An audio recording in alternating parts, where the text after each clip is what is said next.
Bismillahirrahmanirrahim. Assalamualaikum warahmatullahi wabarakatuh. Alhamdulillahirabbil alamin wa bihi nasta'inu ala umurid dunya waddin. Asyhadu an la ilaha illallah la na'budu illa iyyahu mukhlishina lahuddin wa asyhadu anna Muhammadan abduhu wa rasuluhu khatamul anbiya'i wal mursalin. Allahumma salli ala Muhammad wa ala alihi wa ashabihi ajma'in. Amma ba'du, faqala ta'ala fi kitabil karim. A'udzu billahi minasy syaithanir rajim. Ya ayyuhalladzina amanu kutiba 'alaikumus syamu kama kutiba 'alal ladzina min qablikum la'allakum tattaqun. Ayyaman ma'dudat, faman kana minkum maridan aw ala safarin fa'iddatum min ayyamin ukhra. Wa 'alal ladzina yutiqunahu fityatun ta'amun miskin. Faman tatawwa'a khairan fahuwa khairul lah wa antasumu khairul lakum in kuntum ta'lamun. Kaum muslimin dan muslimat rahimakumullah, para peserta Kirom 212-2142 dimanapun berada.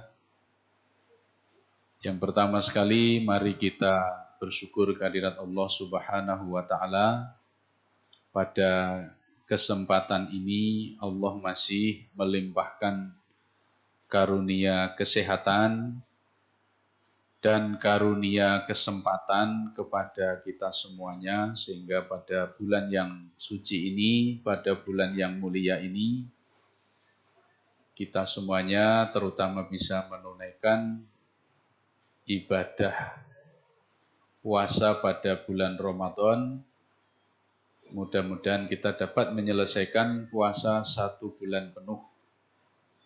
Dan juga pada kesempatan ini, dalam rangka untuk memaksimalkan ibadah pada bulan Ramadan, kita melaksanakan Kirom 2142 pada tahun ini. Harapan kita mudah-mudahan dengan kegiatan ini dapat menambah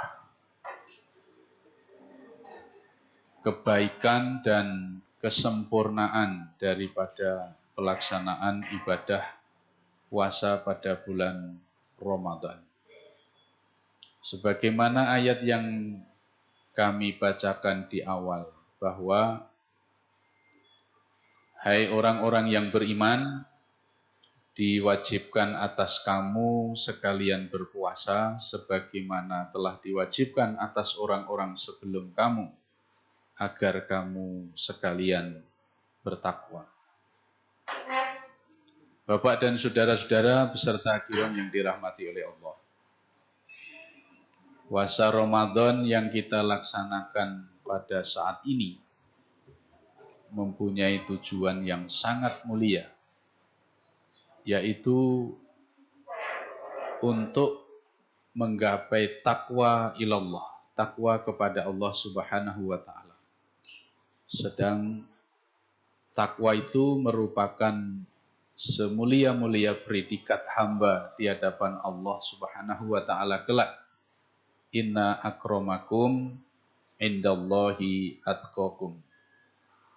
Untuk itu maka sebagaimana Nabi SAW bersabda, An Abi Hurairah radhiyallahu anhu qala Rasulullah sallallahu alaihi wasallam qala Allah taala kullu amali ibni adam lahu illa siyama fa innahu li wa ana ajzi bihi. Bahwa puasa, seluruh amal anak Adam itu untuknya kecuali puasa. Puasa itu untukku dan aku yang akan menentukan balasannya. Menyimak dari zahir hadis ini bahwa puasa itu merupakan satu ibadah yang sangat istimewa. di mana sebagaimana dalam hadis qudsi Allah mengatakan seluruh amal anak Adam itu untuknya kecuali puasa. Puasa itu untukku dan aku yang akan menentukan balasannya. Ini artinya bahwa puasa yang kita laksanakan itu Allah yang akan menentukan balasannya. Kalau kita mengerjakan amal-amal yang lain seperti kita melaksanakan sholat, andai kata sholat kita belum pas, orang lain mungkin bisa membetulkan. Andai kata kita menunaikan zakat belum pas, orang lain bisa mengingatkan. Sedang ibadah puasa, secara dohir orang melaksanakan puasa, tapi boleh jadi puasa yang dilaksanakan itu belum pas, sementara orang lain tidak tahu bahwa puasanya itu belum pas. Karena yang ingin dicapai dengan pelaksanaan puasa itu ada dua sisi. Satu sisi dohiriyah puasa itu harus dijaga dari segala sifat atau faktor-faktor yang bisa membatalkan puasa itu.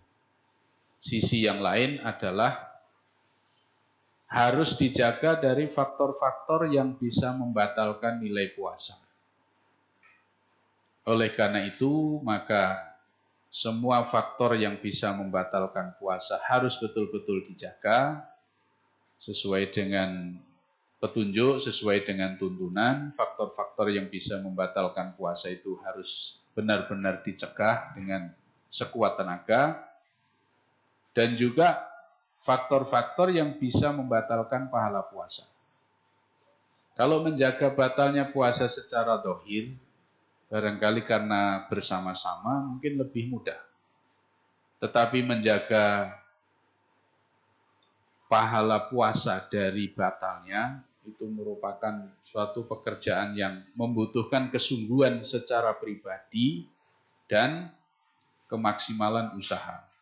Jangan sampai puasa yang kita laksanakan pada kali ini hanya membuahkan lapar dan haus, sebagaimana peringatan yang disabdakan oleh Rasulullah SAW, Rubbu sa'imin khattuhu min siyamihil juwal atas. Berapa banyak orang yang melaksanakan puasa, tetapi tidak ada yang didapat dari puasanya itu selain lapar dan haus. Kam min sa'imin laisa lahu min siyamihi illal juwal atas. Berapa banyak orang yang melaksanakan puasa, tetapi tidak ada yang didapat dari puasanya selain lapar dan haus. Sedang tujuan puasa yang ingin kita capai adalah la'allakum tattaqun. Maka dari itu, dua sisi yang bisa menyebabkan batal baik puasa secara dohir maupun pahala puasa harus benar-benar dijaga. Bapak dan saudara-saudara peserta Qirom dimanapun berada yang dirahmati oleh Allah. Pada kesempatan ini kita akan membicarakan salah satu daripada perintah Allah dan Rasul-Nya yang termaktub dalam materi Qirom pada kali ini, yakni ukhuwah Islamiyah. Islam sebagai agama rahmatan lil alamin yang ajarannya mencakup seluruh dimensi dan aspek kehidupan manusia, termasuk jalinan hubungan dalam kehidupan sosial di tengah-tengah masyarakat. Jadi Islam datang ke tengah-tengah kehidupan membawa ajaran yang pasti, membawa ajaran yang hakiki, membawa ajaran yang benar, dan bisa dipedomani oleh umat manusia, khususnya umat Islam sepanjang zaman. Salah satu aspek yang diajarkan dalam Islam, sebagaimana yang kita bicarakan pada kali ini, adalah ukhuwah Islamiyah. Yang perlu kita fahami bahwa ukhuwah Islamiyah itu bukan hanya sekedar naluri bawaan manusia. Dalam kehidupan sosial dia membutuhkan orang lain atau membutuhkan pihak lain. Dalam memenuhi hajat kehidupan sosial di tengah-tengah masyarakat, Islam tidak hanya sekedar menyarankan, bahkan secara syariah ditegaskan oleh Allah, ditegaskan oleh Rasulullah bahwa bersaudara itu merupakan salah satu perintah Allah, salah satu perintah Rasulullah, dan merupakan perintah syariat. Jadi Islam datang dengan membawa persaudaraan yang hakiki dan benar, bukan hanya sekedar orang bertemu, bukan hanya sekedar orang bersama-sama, tetapi orang bertemu dan bersama-sama itu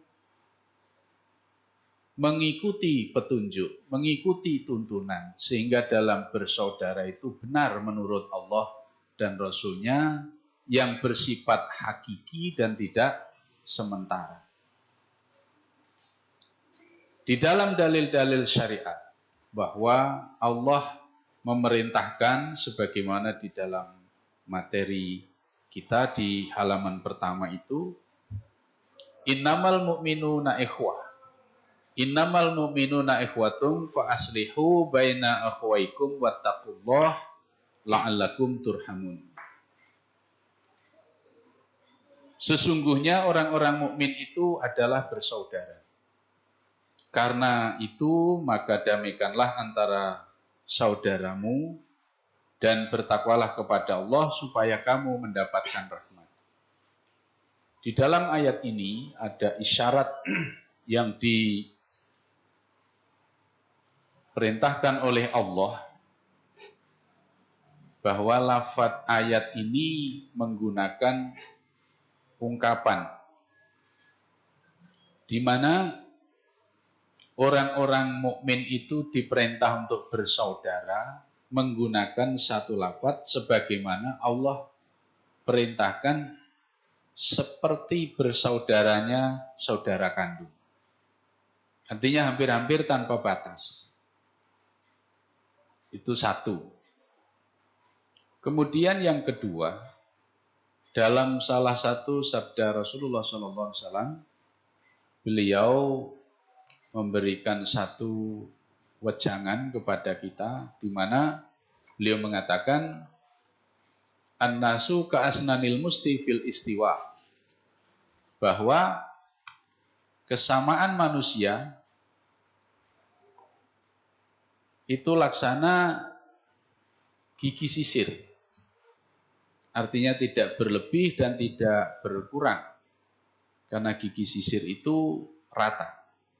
Dan apabila gigi sisir itu tidak rata, maka tidak bisa digunakan. Menyimak dari dalil-dalil syar'i ini, bahwa bersaudara itu diperintah oleh Allah. Dan bersaudara itu diperintah oleh Rasulullah. Bahkan salah satu misi dakwah Islam adalah menebarkan persaudaraan. Dan persaudaraan di dalam Islam itu tidak dibatasi oleh faktor-faktor yang bisa jadi penyekat manusia untuk bisa bertemu antara satu dengan yang lain. Bahkan persaudaraan yang diajarkan dalam Islam itu melintasi semua batas-batas itu. Maka kita lihat di mana karena Islam datang itu membawa ajaran musawwah atau ajaran kesamaan. Kita lihat bahwa di awal-awal Islam itu didakwahkan oleh baginda Rasulullah SAW, di mana yang langsung tertarik kepada Islam itu adalah dari kalangan para budak. Kenapa kok kalangan para budak itu tertarik kepada Islam begitu Islam itu didakwakan, karena selama ini mereka hidup dalam keadaan tertindas, karena mereka itu adalah kelasnya budak, dan budak itu tidak sama dengan orang-orang bangsawan dalam kelas sosialnya.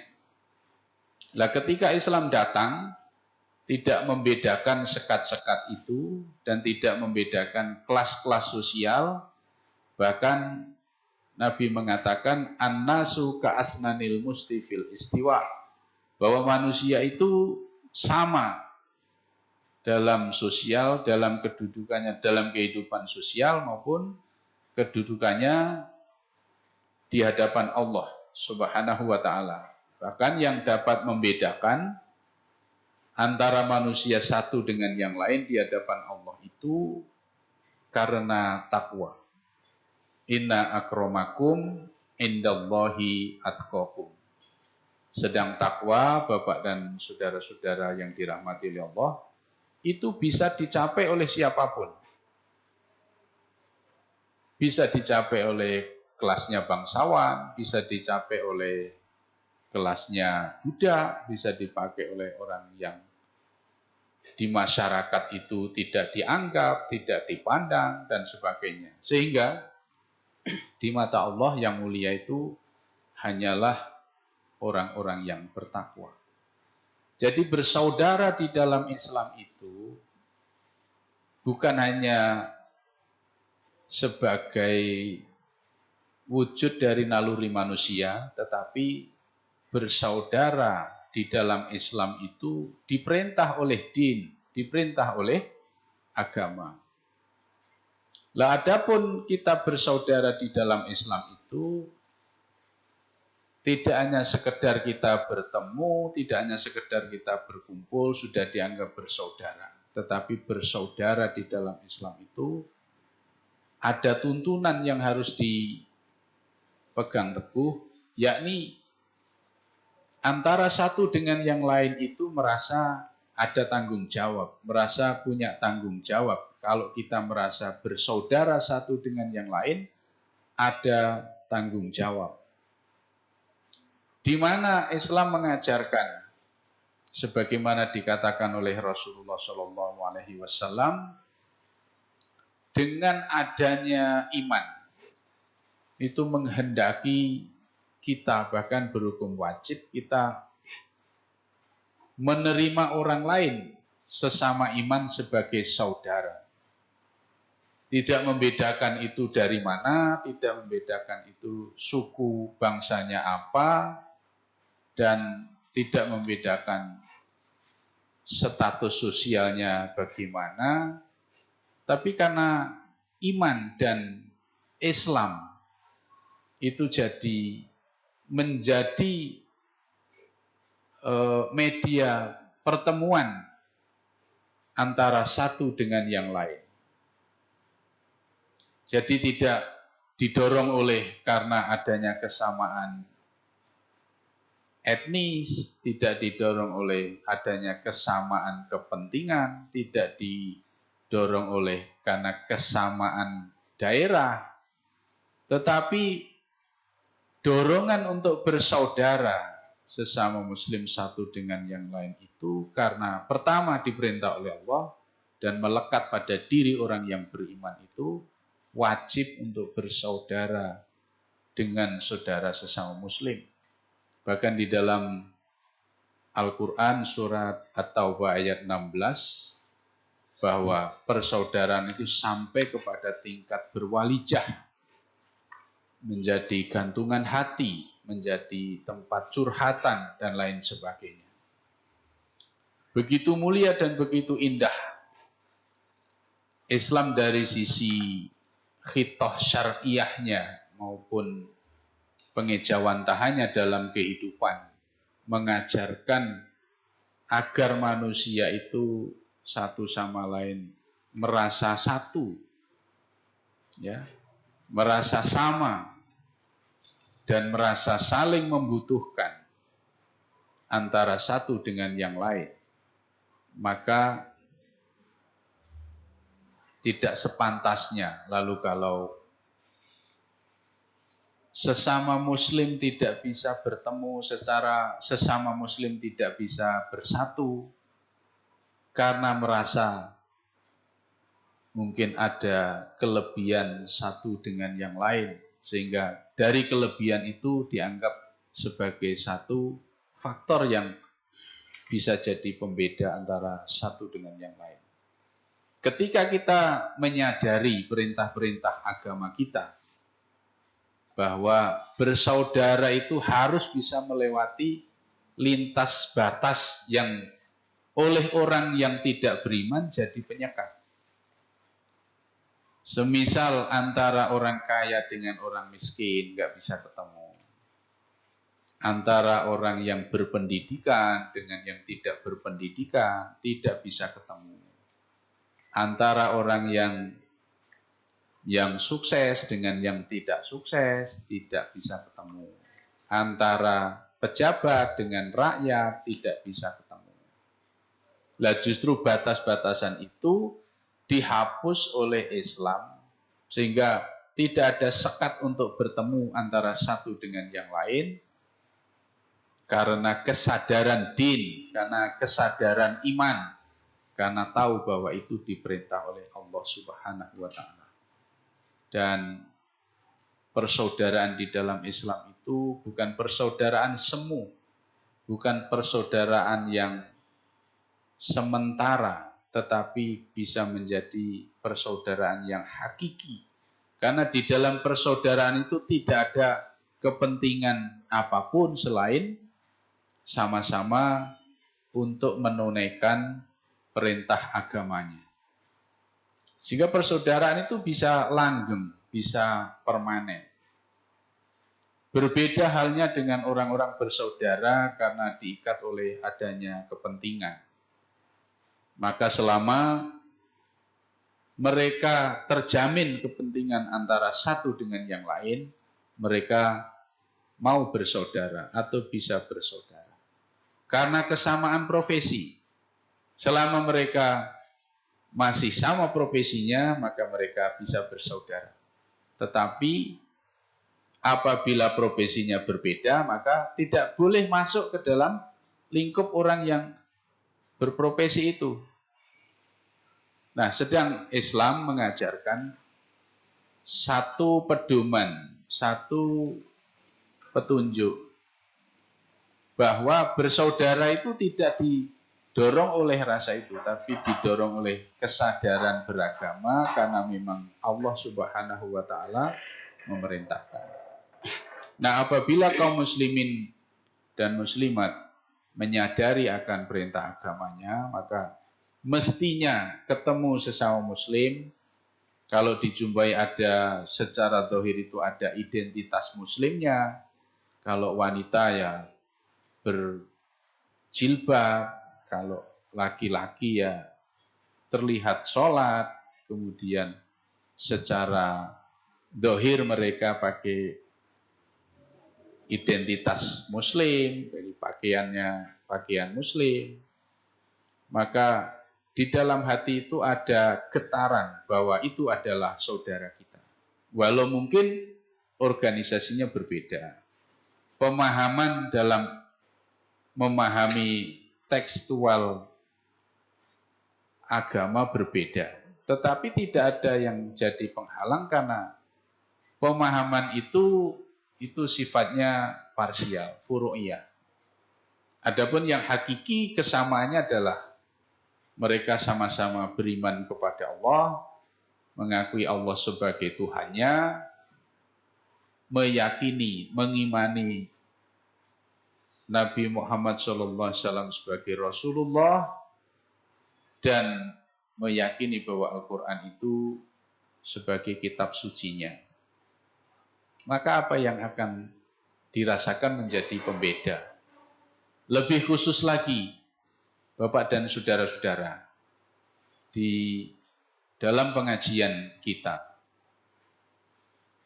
mengaji di tempat yang sama, yang dipelajari sama, mendapat ilmu dari sumber yang sama, hendaknya juga jadi pemahamannya sama, dan jadi praktek dalam kehidupan yang nyata ini juga sama.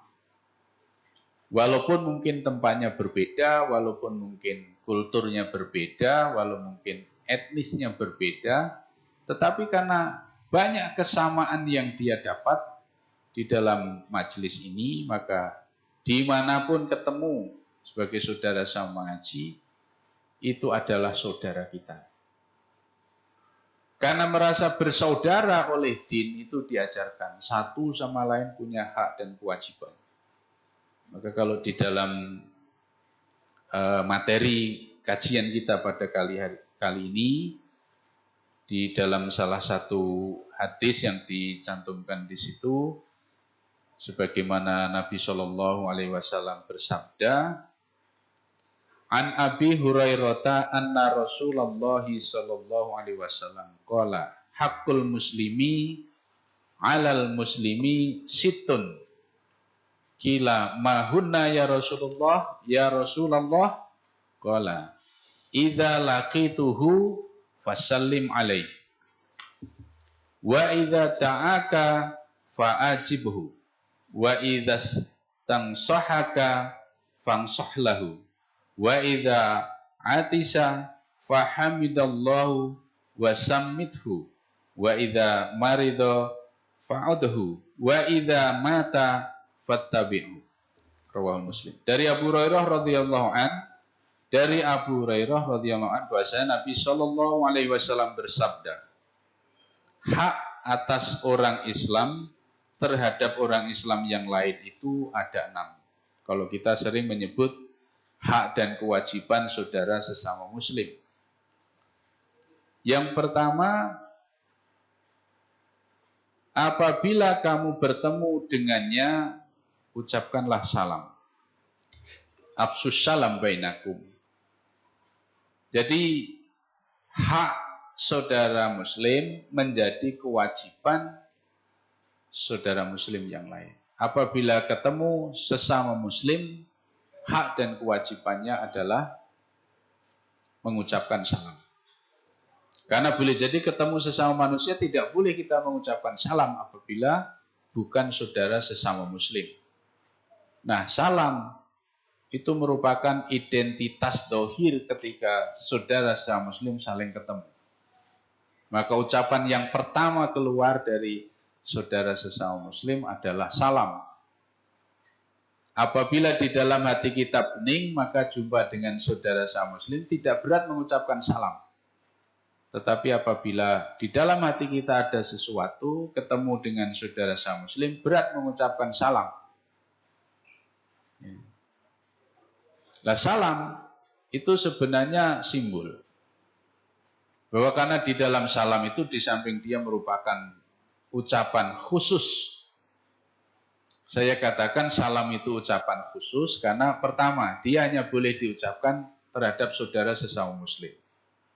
Yang kedua, diucapkan kepada satu orang pun atau kepada banyak orang pun ucapannya sama. Assalamualaikum warahmatullahi wabarakatuh. Banyak orang yang begitu, sendiri ya begitu. Di dalam salam terkandung doa. Nah, sedang doa itu suatu pengharapan agar Allah mengabulkan seperti yang kita harapkan. Maka assalamualaikum, selamat sejahtera atas kamu. Warahmatullah, semoga rahmat Allah atasmu, wabarakatuh, dan semoga berkah Allah juga atas kamu. Dalam pengejauhan hanya dalam kehidupan, salam itu bukan hanya sekedar ucapan. Karena salam itu adalah doa dan pengharapan agar orang yang mengucapkan salam dan yang diucapi salam sama-sama dalam keadaan selamat, sama-sama dirahmati oleh Allah, dan sama-sama diberkahi oleh Allah.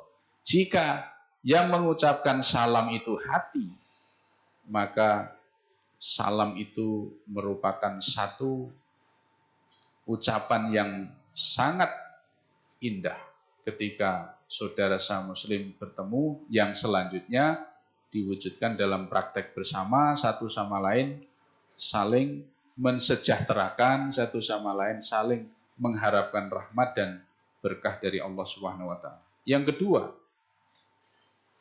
apabila dia mengundangmu, maka datangilah. Jadi ini hak dan kewajiban saudara muslim. Apabila saudaramu mengundangmu, mengundang untuk suatu keperluan, mengundang untuk ya sekedar ya bertemu, atau mengundang memang ada hajatan. Selama di dalam undangan itu tidak bercampur antara yang hak dengan yang batil, antara yang diperintah dengan yang dilarang, tidak campur aduk di situ, maka diperintah kita untuk menghadiri. Bahkan dalam satu riwayat secara khusus Nabi mengatakan, barang siapa diundang oleh saudaranya sesama muslim untuk jamuan walimatul urus, sedang dia tidak mau mendatangi, maka dia tidak termasuk golongannya orang-orang yang beriman. Kemudian yang ketiga, apabila saudaramu meminta nasihat, berilah nasihat. Saudaramu minta pandangan darimu, maka berilah pandangan. Saudaramu minta arahan dan bimbingan, bimbinglah dia. Jangan ketika saudaramu mengadu tentang permasalahan hidupnya, kamu jawab dengan permasalahanmu juga. Jadi ketika saudaramu datang kepadamu minta nasihat, masalahmu sembunyikan dulu, hadapi apa yang disampaikan oleh saudaramu. Itu haknya seorang muslim. Seperti pernah terjadi pada peristiwa ketika ada seorang sahabat mendatangi rumahnya Umar bin Khattab. Kala itu seorang sahabat ini akan menyampaikan permasalahan terkait keluarganya. Sedang sahabat Umar kala itu sedang juga dimarahi oleh istrinya. Artinya ada semacam pertengkaran. Tapi sahabat Umar diam. Mendengar yang seperti itu, orang tadi tidak kembali. Ketika tidak kembali, lalu sahabat Umar mengatakan, kenapa kamu akan kembali? Ya Amirul Mukminin, sebenarnya saya akan mengadukan permasalahan tentang istri saya. Tapi setelah sampai di sini, saya mendengar istri Anda juga demikian. Apa jawab Amirul Mukminin? Ya, seperti yang kamu dengar, seperti itu. Tetapi saya memaklumi karena wanita itu lebih banyak tinggal di rumah, sehingga kalau ya mereka itu suntuk, kemudian mereka itu kesal, pelampiasannya kepada suaminya ketika datang. Maka saya dengarkan apa yang jadi keluhannya, yang jadi kekesalannya.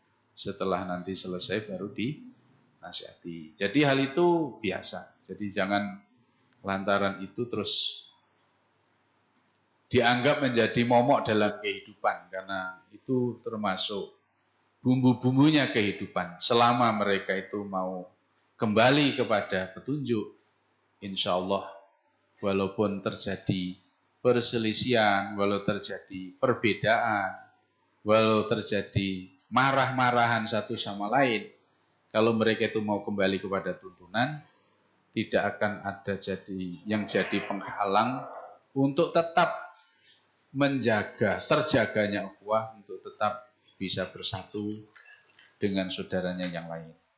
Maka yang ketiga, apabila dia meminta nasihat padamu, maka berilah nasihat. Kemudian yang keempat, apabila dia bersin dan memuji Allah, maka doakanlah dia. Jadi itulah indahnya ajaran Islam. Kalau mendengar saudaranya bersin, kemudian mengucapkan Alhamdulillah, kita diperintahkan oleh agama supaya ikut mendoakan yarhamukallah. Jadi saudaranya bersin mengucapkan alhamdulillah, lalu saudaranya yang lain mendoakan yarhamukallah. Kembali kepada yang bersin, disahut kembali dengan doa yahdikumullah. Itu luar biasa indahnya ajaran Islam. Dan dari sini juga itu dapat memberikan satu gambaran antara orang yang mengerti dengan yang tidak mengerti, antara orang yang paham dengan yang tidak paham. Baru sekedar bersin saja sudah bisa dibedakan. Jadi ada kalanya orang bersin malah mengucapkan kalimat-kalimat yang tidak terpuji, mengucapkan kalimat-kalimat yang tidak diajarkan oleh agama, tapi agama memberikan satu tuntunan yang benar. Sehingga ketika seorang bersin, karena bersin itu menghembuskan penyakit, sehingga orang terlepas dari penyakit itu dituntunkan oleh agama untuk bersyukur pada Allah dengan ucapan Alhamdulillahirabbil alamin. Lah mendengar saudaranya bersyukur karena terbebas dari suatu bahaya, maka yang saudaranya yang lain mendoakan yarhamukallah, semoga Allah mengasihi sayangimu. Itu indahnya ajaran Islam. Jadi itu menjadi hak satu dengan yang lain.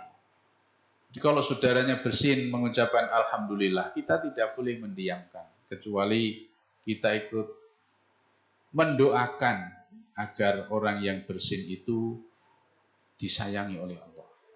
Kemudian yang kelima, apabila saudaramu sakit, maka jenguklah. Menjenguk orang sakit, walaupun itu sudah menjadi tradisi dalam kehidupan di tengah-tengah masyarakat, tapi kalau itu dilandasi oleh pemahaman dan keyakinan terhadap perintah agama, itu akan menjadi pahala. Dan bagi orang yang sakit, dijenguk itu menjadi obat. Apabila saudaranya selama ini duduk bersama di pengajian, mungkin gotong royong bersama, melaksanakan tugas-tugas bersama, ketika mendengar saudaranya sakit, maka ketika dijenguk itu akan menjadi obat tersendiri dan akan menjadi kebanggaan tersendiri, karena saudara-saudara seiman, saudara-saudara sepengajian bersama itu bukan hanya ketika senang, bersama itu bukan hanya ketika mudah, bersama bukan hanya ketika berhasil, tapi kala saudaranya sedang sakit, atau mungkin dikala saudaranya bangkrut, dikala saudaranya gagal dan lain sebagainya, itu tetap merasa itu saudara saya.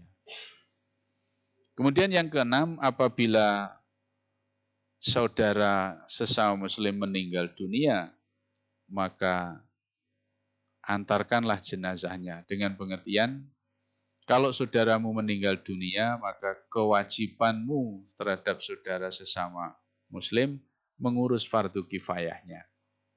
Jadi dengan demikian ada kebersamaan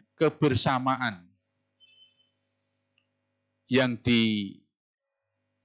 dimotivasi oleh ajaran Islam, bahwa umat Islam itu sejak hidup sampai mati bisa bersama-sama. Bahkan setelah mati pun masih merasa bersama-sama, karena setelah saudaranya meninggal dunia masih selalu dikenang-kenang, masih selalu diingat-ingat, sehingga yang terlontar, yang keluar, yang diucapkan setiap saat adalah doa, permohonan ampun kepada Allah, dan agar amal ibadahnya selama ini diterima. Ini hanya mungkin terjadi apabila bersaudara, apabila bersahabat, apabila berteman, itu dilandasi oleh din. Sekalipun sesekali pernah berselisih, sekalipun sesekali pernah ada permasalahan, tetapi karena din yang menjadi pedomannya, din yang menjadi penuntunnya, maka tetap ada jalan untuk kembali dan tetap ada jalan untuk bersatu, selama mereka mau kembali kepada tuntunan. Tetapi ketika ada perselisihan satu dengan yang lain, saling mengedepankan hawa nafsunya, maka kalau menghadapi permasalahan terhadap saudara, mengedepankan hawa nafsu, itu yang banyak pendukungnya yang menang. Yang pinter bicara yang menang, yang ngeyel yang menang. Tetapi orang yang mempedomani tuntunan agamanya, bukan karena kepandaian dia bicara, lalu posisinya salah, minta dibenarkan. Karena yakin bahwa agama itu mengajarkan barang siapa yang karena kepandaian bicaranya, lalu dia menerima hak yang sebenarnya itu hak saudaranya. Jadi misalnya dia sedang berselisih, sebenarnya dia dalam posisi yang salah, tapi karena pandai bicara, lalu dimenangkan oleh orang yang pandai bicara, padahal yang benar itu sebenarnya hak saudaramu. Maka tidak lain dan tidak bukan, hak saudaramu yang kamu terima itu di mata Allah adalah api neraka jahanam. Maka dari itu, Bapak dan saudara-saudara beserta kirom yang dirahmati oleh Allah. Jadi persaudaraan di dalam Islam ini bukan persaudaraan yang semu, tapi persaudaraan yang hakiki. Bahkan di dalam persaudaraan itu, kalau digambarkan oleh Nabi SAW di dalam salah satu hadis yang dicantumkan dalam materi brosur kita kali ini di halaman 2 itu, An Abi Musa qala Rasulullah SAW, al-mu'minu lil mu'mini kal bunyan yasuddu ba'duhum ba'dha. Persaudaraan orang mukmin itu satu dengan yang lain laksana bangunan. Satu sama lain saling menguatkan. Coba kita renungkan kenapa Nabi SAW secara khusus menggambarkan hendaknya bersaudaranya orang mukmin itu laksana bangunan. Bapak dan saudara-saudara yang dirahmati oleh Allah, perhatikan kesatuan bangunan. Bangunan itu kalau rumah permanen itu bahannya terdiri dari pasir, kemudian semen, kemudian ada besi, ada batu bata, ada kayu, ada seng. Setelah mereka itu dipadukan jadi satu, maka akan membentuk satu kesatuan, saling terkait, saling menopang, saling menguatkan sehingga jadi bangunan yang kokoh. Namun coba kita kenali bangunan, struktur bangunan itu. Dari bagian bangunan itu ada pondasi, ada dinding, ada tiang, ada atap, ada jendela, ada pintu. Perhatikan bagaimana kesatuan di dalam bangunan ini. Perpaduan antara pasir, semen, air, kemudian besi yang ditanam sebagai pondasi. Pondasi karena dia menyadari posisi dalam bangunan itu sebagai pondasi yang letaknya itu di landasan. Dia rela di situ, diletakkan di situ rela, tanpa mengeluh, tanpa menyesal. Karena dia yakin bahwa adanya dia atau pondasi itu, karena kemauan dia ditempatkan sebagai pondasi, akan dapat menjadikan bangunan itu berdiri dengan kokoh. Lalu di atasnya diletakkan tiang, di dalam tiang itu ada besi, dan besi itu juga rela ditaruh di dalam, tidak kelihatan sama sekali, yang akan menjadikan tiang itu teramat kokoh. Lalu tiang diikatkan ke dinding, yang dinding itu menjadi perisai atau menjadi tameng dari segala mara bahaya yang datang dari luar, sehingga orang-orang yang di dalam rumah itu jadi terlindung, jadi aman, jadi nyaman tinggal di dalamnya. Namun dari pondasi ke tiang, dari tiang ke dinding, dinding tidak tertutup seluruhnya, ada jendela. Jendela itu terdiri dari kayu dan rangkaian-rangkaian termasuk besi juga ada di situ. Lalu kayu diikat dengan semen, ditempelkan, diikatkan ke dinding, lalu dipasang daun jendela, jendela dipasangkan ke kusen dengan dipasang ensel, mesti dipaku lagi. Artinya satu dengan yang lain saling terkait. Dia dipasang di situ, suatu saat dibuka, suatu saat ditutup. Kalau perlu hawa dari luar dibuka, tidak perlu ditutup. Lalu naik lagi ke atas, ada atap. Atap fungsinya adalah melindungi yang di dalam. Dari hujan, dari panas. Coba bayangkan Bapak dan saudara-saudara, yang ditanggung oleh atap. Atap itu rela ditempatkan di atas, yang kalau hujan kehujanan, kalau panas kepanasan, supaya tetap lengket, dipaku lagi. Tapi karena kerelaan seng untuk menempati posisinya, sehingga menjadi satu kesatuan dengan unsur-unsur bangunan yang lain, atau rangkaian-rangkaian bangunan yang lain, sehingga bangunan itu menjadi bangunan yang kokoh, yang bermanfaat, yang bisa dijadikan sebagai tempat berlindung atau tempat berteduh dari hujan, dari panas, dari debu, dari mara bahaya yang lain yang datangnya dari luar. Nabi menggambarkan hendaknya seperti itu, bersaudaranya orang mukmin antara satu dengan yang lain. Jadi dengan saudaranya merasa terkait, dengan saudaranya merasa terikat, dengan saudaranya merasa ada tanggung jawab, dengan saudaranya merasa ada kewajiban. Makanya di dalam Islam itu kalau melihat saudaranya sedang berduka, diajarkan supaya ikut takziah, ikut berduka cita, ikut berbelasungkawa.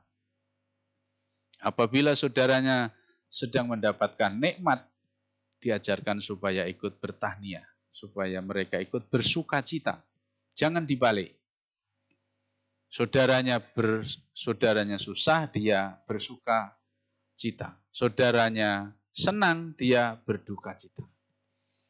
Jika terjadi yang demikian itu, berarti sudah ada penyimpangan dari ajaran Islam.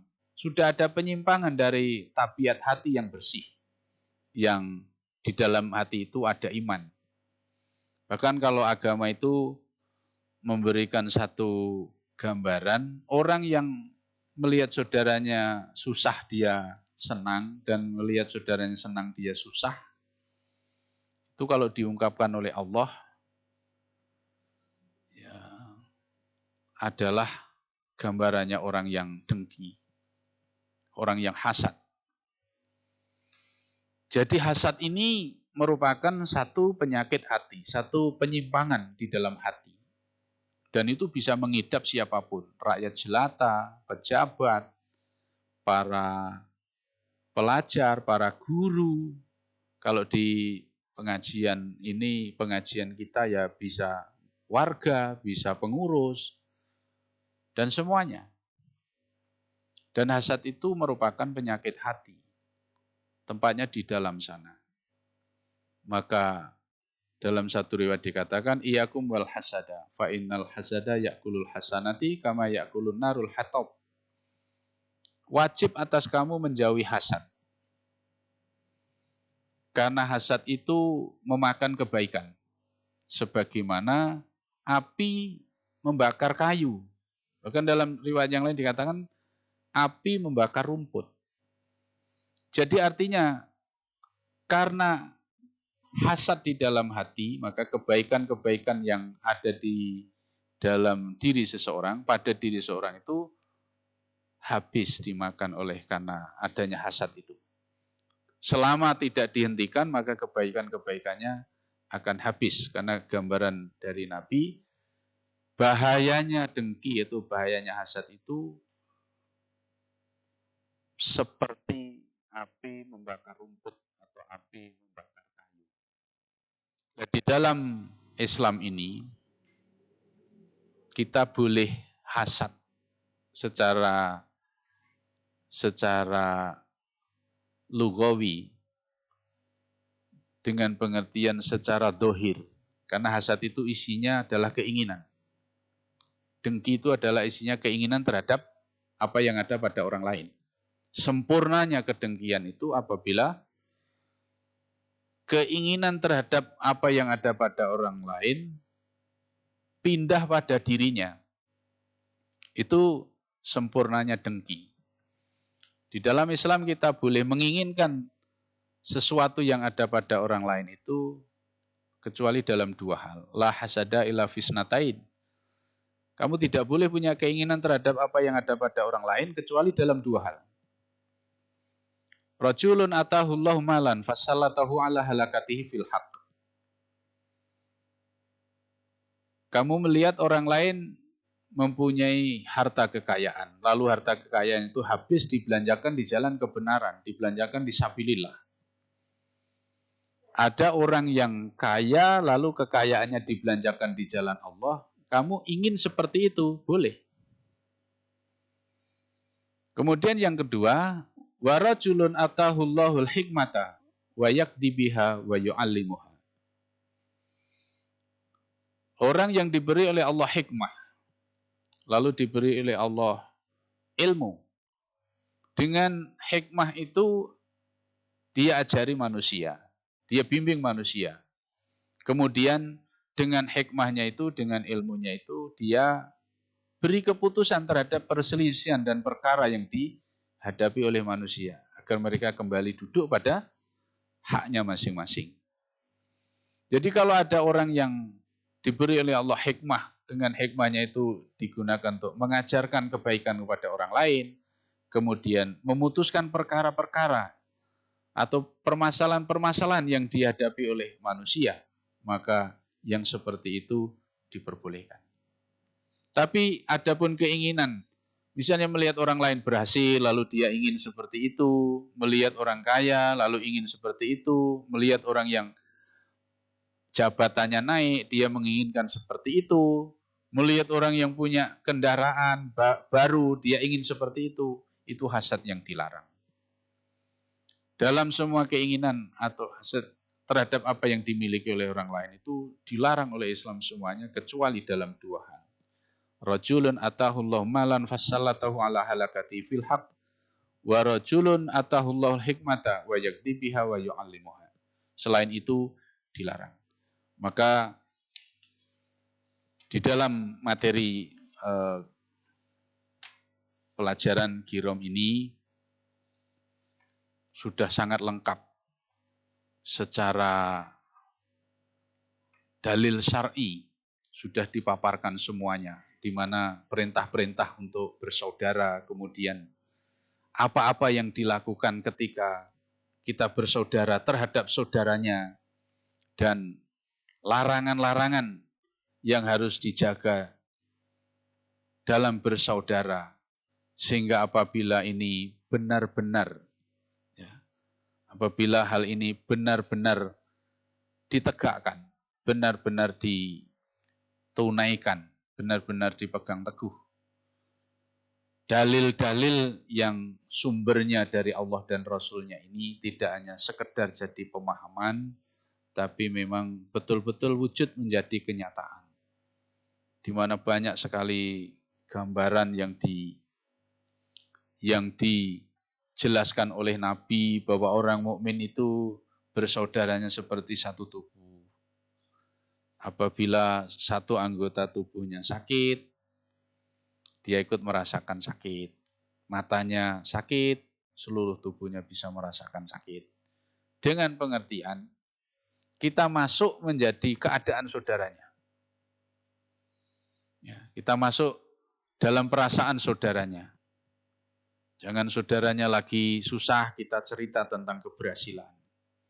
Saudaranya punya sepeda ontel saja mau memperbaiki nggak punya uang. Tapi kamu cerita di hadapannya tentang ganti mobil baru, tentang ganti sepeda motor baru, itu tidak masuk ke dalam perasaan saudara.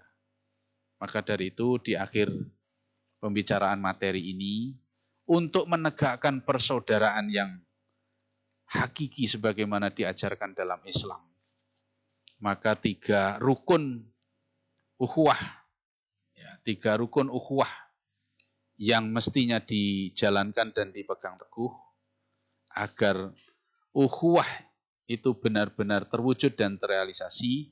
Maka yang pertama harus diwujudkan dalam kehidupan adalah ta'aruf. Ta'aruf itu saling mengenal. Kenal tidak hanya kenal nama, tapi kenal wajah. Kenal keluarganya, kenal tempat tinggalnya. Maka kalau di majelis kita ini,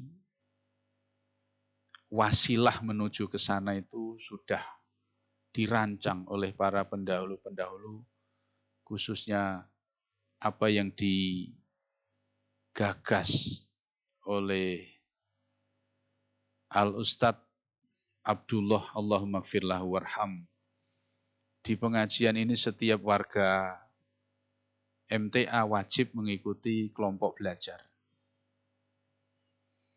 Di dalam kelompok belajar itu luar biasa kandungan yang ingin dicapai. Kandungan di dalamnya dan sesuatu yang ingin dicapai itu luar biasa. Di mana ketika ada dawuh dari pusat, yang pusat itu jauh, seperti karena majelis tafsir Al-Quran itu sudah hampir menyebar ke seluruh penjuru Indonesia, mulai dari Aceh sampai ke Papua. Dengan adanya kelompok belajar atau usroh, perintah dari pusat itu bisa langsung sampai kepada warga yang terjauh. Warga yang terjauh, yang mungkin tidak terjangkau langsung dari pusat, seruan itu langsung bisa dijangkau sampai ke sana karena adanya usroh. Nah dari situ, dari usroh itu atau dari kelompok belajar itu, maka di situ yang menjadi agenda pokoknya adalah mengulangi pelajaran yang didapat dari cabang atau dari perwakilan atau mungkin dari kajian Ahad pagi. Dengan harapan apa? Kita ngaji di tempat yang sama, yang dipelajari sama. Dengan diulangkan itu supaya pemahaman kita jadi sama. Artinya sama-sama kita dapatkan pelajaran dan diharapkan dalam hal-hal yang kita terima itu sama, ketika nanti jadi praktek sama. Jangan kita ngaji di tempat yang sama, pemahamannya berbeda, jadi amalan juga berbeda. Itu karena memang tidak dikembangkan prinsip-prinsip ta'aruf, prinsip-prinsip kelompok. Itu. Apabila itu dikembangkan, maka insya Allah dimanapun warga MTA, begitu melihat tampilannya saja sudah tahu bahwa itu adalah saudara kita. Dari melihat bahwa itu saudara kita, lalu tumbuh menjadi rasa kasih sayang. Merasa saudara di mana saja ketemu, kita ketemu saudara. Itu. Jadi mengulangkan pelajaran. Lalu membentangkan permasalahan. Jadi di antara bagian dari kegiatan kelompok belajar atau usroh, itu membentangkan permasalahan. Latihan terbuka terhadap saudara. Kalau memang kita telah menganggap itu saudara kita mau terbuka terhadap saudara. Apa yang jadi permasalahan-permasalahan dalam hidup ini. Dan ketika saudaranya mau terbuka, itu berarti amanah bagi dia. Amanah bagi saudaranya yang lain. Jangan saudaranya sudah mau terbuka, tapi karena tidak amanah, malah justru sepulang dari kelompok jadi bahan cerita. Itu namanya tidak amanah. Ketika saudaranya terbuka, karena percaya terhadap saudara, dengan terbuka itu diharapkan dapat solusi. Maka misalnya di dalam satu kelompok itu ada 5 orang, ada 6 orang, atau ada 7 orang. Saudaranya yang satu mengutarakan permasalahan ini. Lalu karena saudaranya yang mengutarakan masalah, dia terpanggil untuk ya memikirkan bagaimana permasalahan saudaranya itu bisa diatasi, bisa diselesaikan. Maka langkah yang pertama mereka urun saran, urun rembuk, ya, mengarahkan, membimbing agar permasalahan yang dihadapi oleh saudaranya itu. Dengan demikian, walaupun kita ketemu dalam kelompok kecil, kita merasa bahwa, oh ngaji itu manfaatnya besar, beragama itu nikmat. Gitu. Jangan satu sama lain sudah sama-sama ngaji tapi masa bodoh terhadap saudara. Karena bersaudara diikat oleh iman itu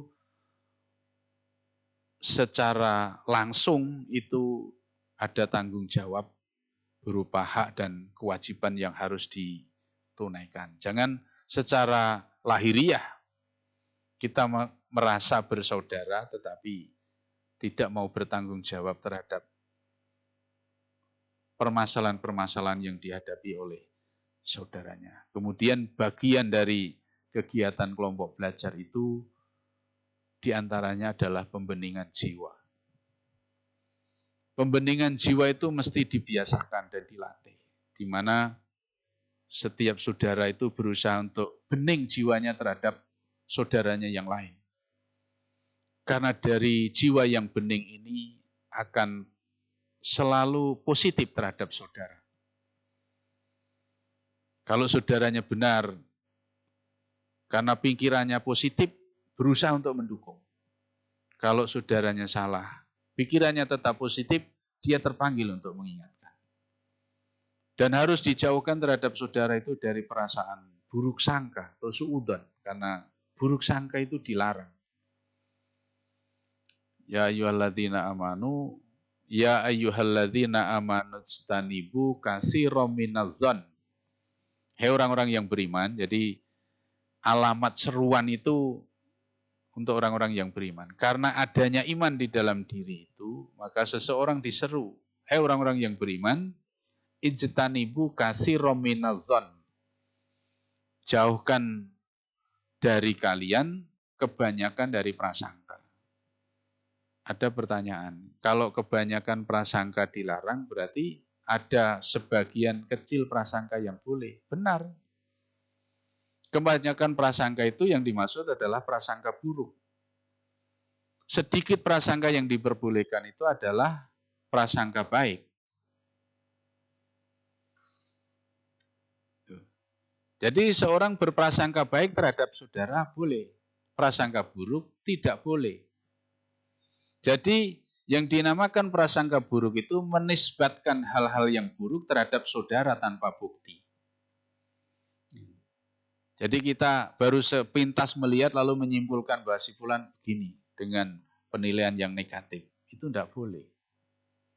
Tidak boleh. Jadi dengan adanya pembeningan jiwa, agar jiwa dalam satu anggota kelompok itu bersih, setiap anggota kelompok bersih terhadap anggota kelompok yang lain, sehingga satu cabang atau satu perwakilan isinya adalah orang-orang yang hatinya bening, isinya adalah hati orang-orang yang hatinya bersih. Syarat untuk disentuh oleh hidayah juga karena hati bersih. La yamassuhu illal mutahharun. Tidak akan disentuh oleh hidayah Quran kecuali orang-orang yang hatinya bening. Lah termasuk yang bisa mengotori jiwa tadi hasad tadi. Dengki, iri. Itu termasuk kotoran hati. Kalau hati kita kotor maka hidayah pun akan terhalang untuk masuk ke dalam hati sanubari kita. Walaupun kita ngaji tapi tetap tidak mendapat hidayah. Kenapa?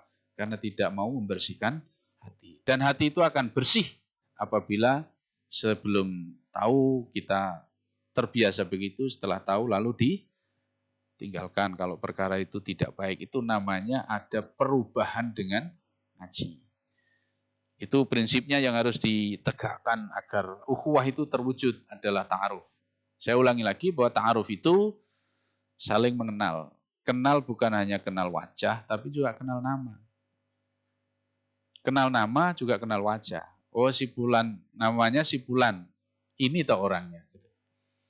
Bukan hanya kenal saudaranya saja, tapi kenal keluarganya. Anak istrinya juga kenal. Itu kalau tidak kenal saling memperkenalkan. Dari situlah maka akan tumbuh takliful qulub, penyatuan hati dan akan menumbuhkan rasa kasih sayang, rasa bela terhadap saudara satu dengan yang lain. Kemudian yang kedua tafahum. Tafahum itu saling memahami. Ini sudah beda dimensi dengan ta'aruf. Kalau ta'aruf itu dalam tata lahiriahnya, oh tahu ini namanya si fulan. Orangnya ini, keluarganya ini, tempat tinggalnya di sini. Kalau punya maisah, maisahnya ini. Adapun tafahum itu sudah dari sisi psikisnya. Di mana, oh saya kenal si fulan. Si fulan ini mempunyai karakteristik seperti ini. Dia suka humor. Dia tidak suka humor. Dia orangnya to the point saja. Itu tafahum. Sehingga kita bisa menempatkan diri ketika berbicara di tengah-tengah saudaranya. Kalau kita faham, tafahum terhadap saudara tidak suka guyon, jangan berbicara guyon, nanti dianggap main-main. Tapi terhadap saudaranya yang sambil guyon bisa menerima nasihat, jangan serius, terlalu serius, nanti dikira marah. Ketemu sama dua orang saja kita sudah harus berbeda sikap. Untuk menyikapi karena didorong oleh rasa tafahum terhadap saudara. Dari sinilah maka kita akan selalu benar bersikap terhadap saudara. Misalnya saudaranya punya usaha, kita tafahum. Kalau di dalam satu kelompok itu misalnya saudaranya ada yang jual beras. Karena tafahumnya kita, orang usaha itu kalau dibeli akan lancar usahanya. Nah, diarahkan sesama saudara satu kelompok, sama-sama beli beras, kenapa tidak di tempat saudara? Kalau saudaranya itu dagangnya laris, insya Allah kalau dia infak, ia akan memberi dukungan terhadap gerakan dakwah. Jangan apabila kita melihat saudaranya tapi tidak bisa memahami apa yang sebenarnya yang terbaik dibuat untuk saudaranya. Kemudian rukun yang ketiga adalah takaful. Takaful itu kalau di sini dijelaskan saling menanggung beban, tolong menolong, hendaklah sebagian kita ikut menanggung beban sebagian yang lain. Itulah bukti keimanan dan intinya ukhuwah Islamiyah. Itulah bukti keimanan dan intinya ukhuwah Islamiyah. Takaful itu bahasa sederhananya saling melengkapi. Saling melengkapi. Jadi saling menggenapi dari kekurangan-kekurangan yang ada pada saudaranya. Inilah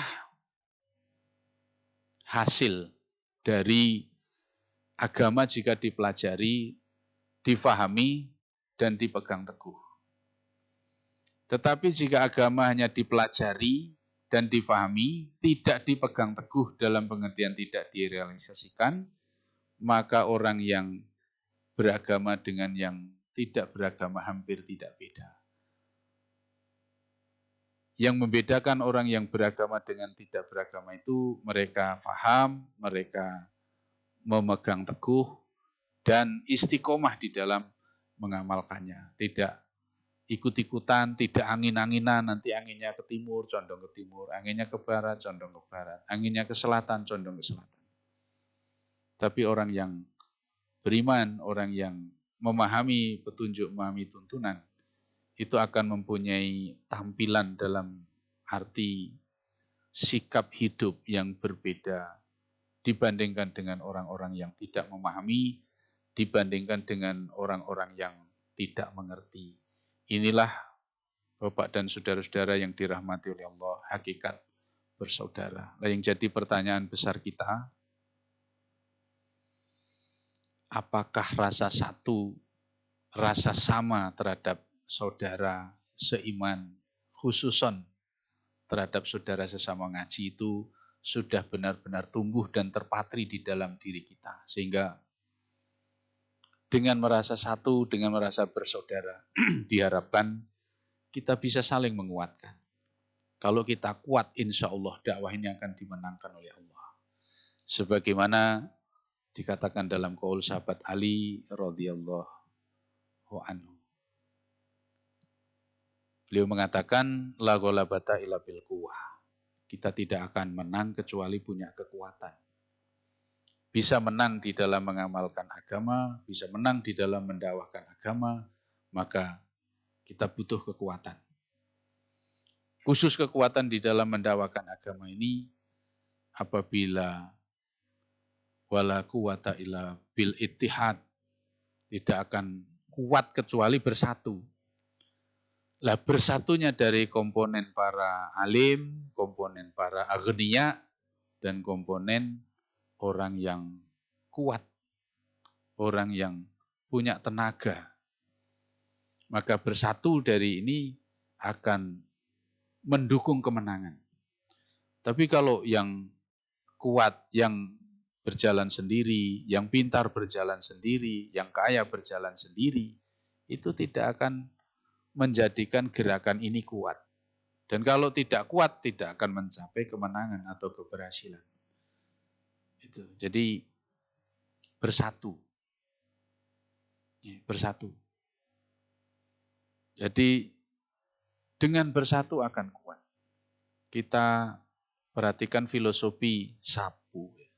Filosofi sapu. Sapu itu adalah perpaduan dari lidi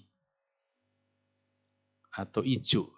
Ijo itu kalau sendiri tidak punya pengaruh dan tidak punya kekuatan apa-apa. Tapi kalau disatukan lalu diikat, maka dia dapat membersihkan kotoran.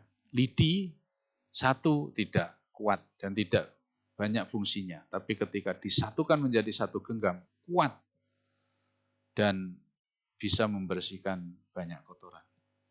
Jadi pada prinsipnya,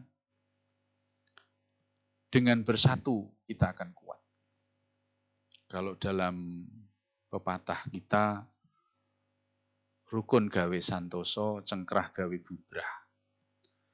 Jadi apabila kita rukun terhadap saudara, terbuka terhadap saudara, menjadikan kita kuat.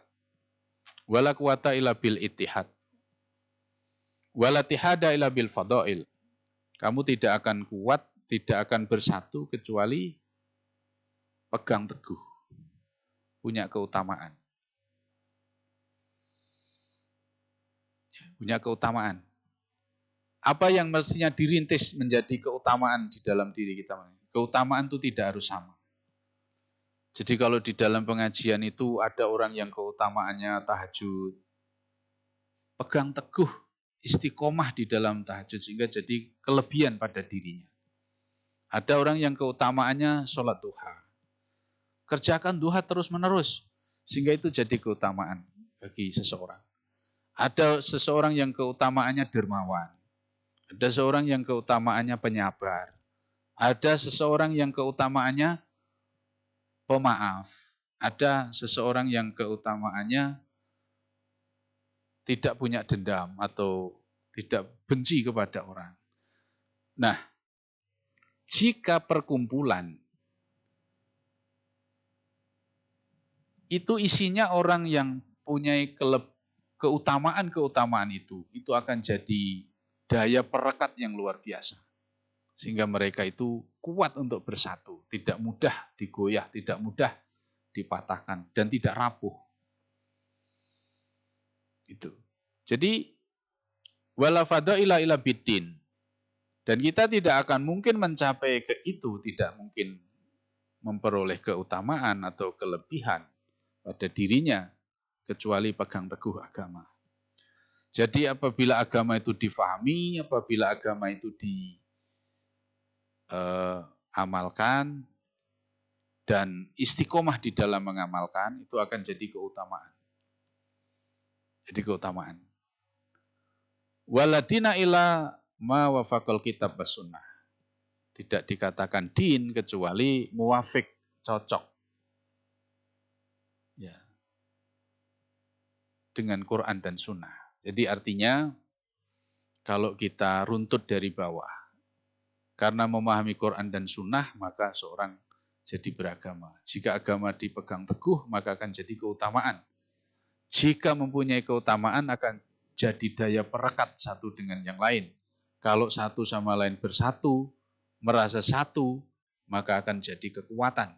Kalau kita kuat, maka kita akan memperoleh kemenangan, memperoleh keberhasilan.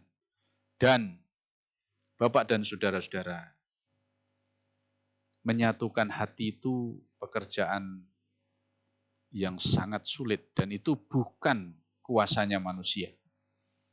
Maka apabila seseorang sampai mau bersahabat, sampai mau bersatu, landasannya din, landasannya karena Allah, itu karena di dalam hatinya dicurahi nikmat yang besar oleh Allah. Dicurahi nikmat yang khusus oleh Allah. Maka itu Allah mengatakan, wa allafa baina qulubihim lau anfaqta ma fil ardi jami'an ma allafta baina qulubihim walakin Allah allafa bainahum innahu azizun hakim. Hanya Allah yang punya kekuatan menyatukan hati orang-orang yang beriman. Jikalau kamu belanjakan harta kekayaan di muka bumi untuk menyatukan hati manusia, maka hartamu habis, hati manusia tidak bersatu. Nah, ketika manusia bersatu dilandasi oleh din, maka persatuan itu akan kuat, persaudaraan itu akan kuat, tidak mudah digoyahkan oleh faktor yang bisa menggoyahkan, baik yang datangnya dari dalam diri, dari luar diri, maupun dari luar kebersamaan. Maka pegang teguhlah din dalam rangka untuk melandasi persaudaraan kita ini, semoga persaudaraan yang diikat oleh din itu akan menjadikan masing-masing merasa mendapat manfaat karena adanya kebersamaan ini.